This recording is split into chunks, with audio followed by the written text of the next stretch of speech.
All right, we're in the Capitol. It's a gorgeous building. Come see.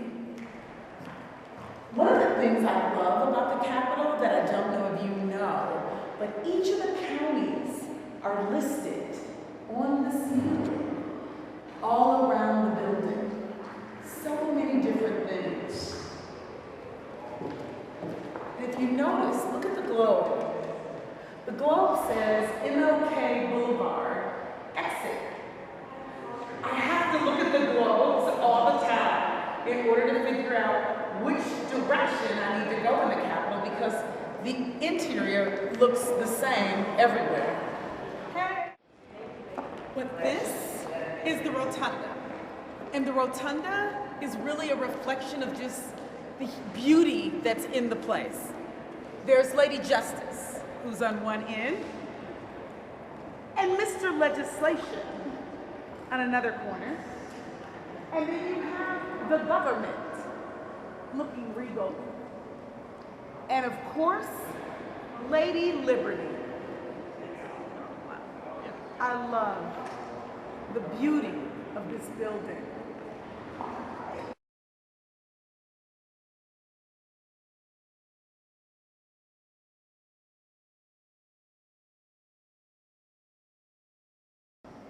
Welcome to my office. Come on in. I share the suite with Senator Strobel, who is new and took the place of Senator Grothman. Wisconsin, the U.S., and of course, Milwaukee. Please come in. So always in the office, we're busy working, all kinds of stuff going on. And as a tribute to those individuals who paved the way before me, I've done photos of those individuals who have been state senators.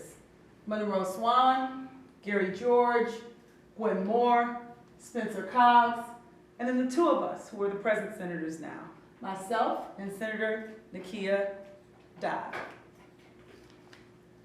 But come on in, I want to introduce you to my favorite guy. Although I have to admit, Lloyd Barbie and the work that he and the NAACP did back in 1964 was huge. Whether it was Lloyd Barbie or whether it was Father Grappi and the work that Father Grappi did, there is no question that they did great work. And it's why I like having their photos in my office. It's truly inspiring. But before I introduce you to the last thing or person that I'd like to introduce you to, I want to tell you about when we do the Pledge of Allegiance. All the time, when we do the Pledge of Allegiance, I'm known for saying the Pledge of Allegiance very loudly when it comes to the end of the Pledge of Allegiance that says, liberty and justice for all. And one of my former colleagues gave me the sign when he found it. Because he said, that is so a reflection of who you are, Lena. And as I do the work that I do, I have a constant reminder of the individuals who came here as forced immigrants and who had to fight and struggle by the artwork that I chose to put up in my office. What a reminder it is for me.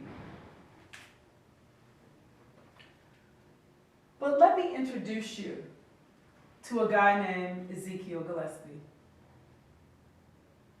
Ezekiel Gillespie was an African-American man who literally tried to go and vote in Milwaukee and was denied the right to vote.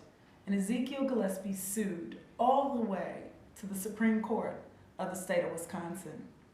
And in 1866, they ruled in his favor unanimously. Ladies and gentlemen of Taylor Talks, meet Ezekiel Gillespie. Now let me take you to the Supreme Court so you can see where he did that work. So I told you about Ezekiel Gillespie. Well, he fought his case all the way to the state Supreme Court that ruled in his favor in 1866. But let's take a look in now and see what it's like.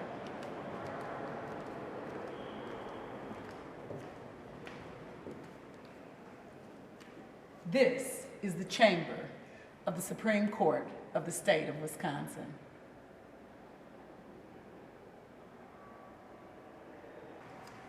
Now this is the assembly, 99 legislators. The speaker sits up front. All the legislators sit in this section. And the Democrats sit on this side, and the Republicans sit on that side. But because there are a lot of Republicans now, they sit on this side too in the back. The most powerful committee in the state is the Joint Committee on Finance. And I have to say that I'm excited to be able to say that I had the pleasure of chairing that committee before. And now I sit on the committee as the ranking member on the Democratic Senate side. So this is where I sit, and Senator Urbanbach sits here. And the co-chairs sit here. Senator Darling and Senator Weingard, and the clerk tends to sit on the other side. But the thing I'd like to show you, because when you are a co-chair of the committee, you ultimately get the pleasure of having your name on a plaque so that you're permanently kind of set as a person who has been a part of this committee. And of course, Milwaukee's very own Gary George was the co-chair from 1984, I was graduating from high school, to 1993 when I was graduating from law school. And I have the pleasure of having my own plaque from being the co-chair in 2012.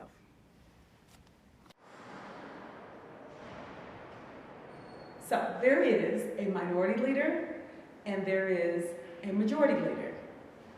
Jen Schilling is a senator who is the minority leader. This is the majority leader's office, Senator Fitzgerald. This is where the president of the Senate